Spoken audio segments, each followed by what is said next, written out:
federasiyo muragenda muri stade murayimenyera ngo muvuga ku ikipe ubundi ivugaho n'abantu b'abahanga abahe b'abahanga abanyamakuru b'imikino bakavuga ibintu bazi kuba abana bisomye none twebwe ntabwo tuzi gusoma se oya reka ngo gusoma inzoga gusa ngo bivugana ntabwo urasobanura neza ngo byagenze bite abahanga mu biki ikiri wo mwebwe buri nguni na buri kantu na nzovu ngo na nubu reka nkubwiye yego ahubwo ntimubona yuko mfite impamvu ikomeye yo kwamvuga ni umusaza mukore mu ntoki ni umurejande ari indi ngingo wavuze ikakaye ngo njyewe ngo kwiteza imbere kwanjye nimba nibuka neza ngo nakuye umugogoro ku gihugu bikomeye cyane gute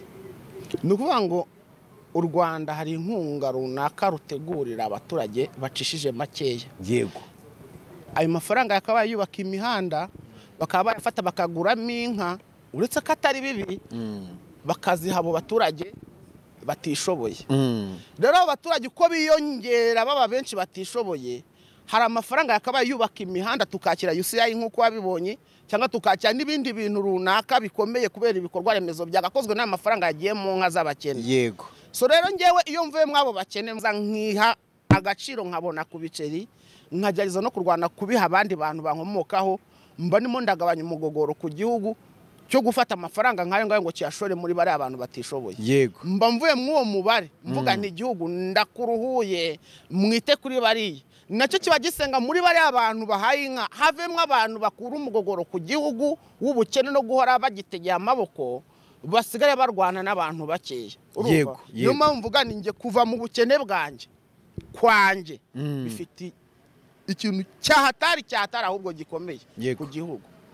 sinavuze ngo nawe kuva ku bukene bwanjye hari uwo byagiriye akamaro nge ndabizi neza ko uwo ari we wese wikuye mu bukene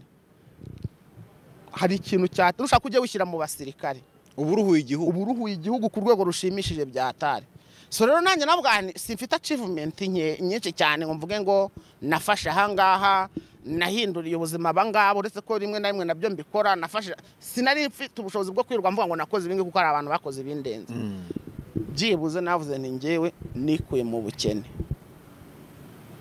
wowe ubwawe kubura umugogoro ku gihugu nakuye ko ndi umugogoro ku gihugu nishyura mituweli ku gihe mu gutangira gukora imibare y'abajura yaragabanutse kuko ari kuwenda rumwe mu bandi bajura bakomeye cyangwa ndi ibikorwa remezo cyangwa ndi kunywa ibiyobyabwenge cyangwa uri kunywa ibiyobyabwenge uri mu bantu igihugu kiri kuvuza ariko ibyo nibyo niyo mpamvu none aya mafaranga magingo tuvugana umuhanda wa Prince House Giporoso Masaka ugiye kubakwa batangiye no gusenya aho ugiye kujya igerekeranye bishatse kuvuga ngo rero niba igihugu ayo mafaranga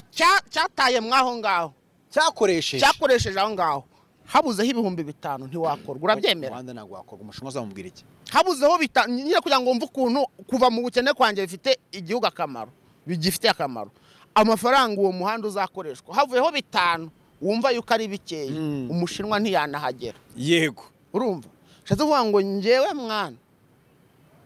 nzi neza yuko